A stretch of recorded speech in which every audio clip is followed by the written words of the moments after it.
चौथी शादी का इरादा है? मेरी हो चुकी है चौथी।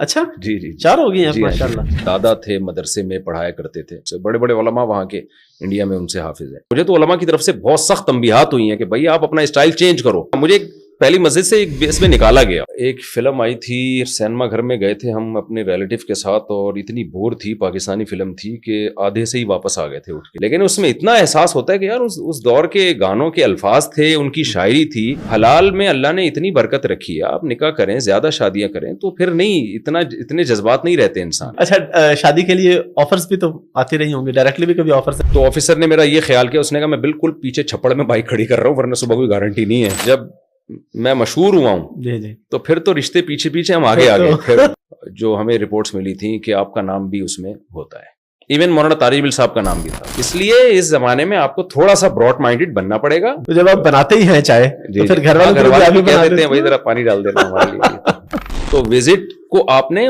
चैनल पे डालना है अपने, तो ये मुझे वहां बाकायदा हिदायत थी। एक और बड़ा अहम मसला आजकल जो चलता है टेस्ट ट्यूब बेबी का। वॉशरूम में बैठे हुए दिखा रहे हैं कि मैं थक गया हूं, मैं वॉशरूम में बैठा हूं। वो तो शुक्र है ऊपर वाला हिस्सा दिखाया, अगर नीचे वाला पोर्शन दिखाते तो ट्रेंडिंग में चली जाती है। ट्रेंडिंग तो मिलियन में व्यूज आते हैं। टीवी के न्यूज एंकर की तनख्वाह भी हराम, फिर मुबश्शिर लुकमान जावेद चौधरी की तनख्वाह भी हराम, जो सहाफी हैं जितने। अब मैं आपसे ये तो नहीं पूछूंगा कि आप कितने पैसे कमाते हैं एग्जैक्टली, क्योंकि सारी बात है घरों में। वैसे आपके घर वालों को पता है आप कितने कमाते हैं? नहीं, जज अपनी बीवी को खुला दे सकता है, दूसरों की बीवियों को नहीं दे सकता, ठीक है ना। उसमें अदालत धड़ाधड़ तलाकें दे रही है, ये बिल्कुल हराम है, नाजायज है। इस बेस पे एक औरत कहीं निकाह करेगी, वो कलअदम होगा, वो जिना कहलाएगा। बड़ा ही इंपॉर्टेंट नौजवानों के हवाले से ड्रॉप शिपिंग और नेटवर्क मार्केटिंग। इसकी मैं एक मिसाल देता हूँ ना, वो अमेरिका में एक कुत्ता था, उसने कहा मैं पाकिस्तान जा रहा हूँ। कुत्तों को बुलाया, उसने कहा मुझे यहाँ दिल नहीं लग रहा, मैं पाकिस्तान जा रहा हूँ। वैसे कोई गुंजाइश है इंजीनियर साहब से सुलह सफाई? ये दाढ़ियों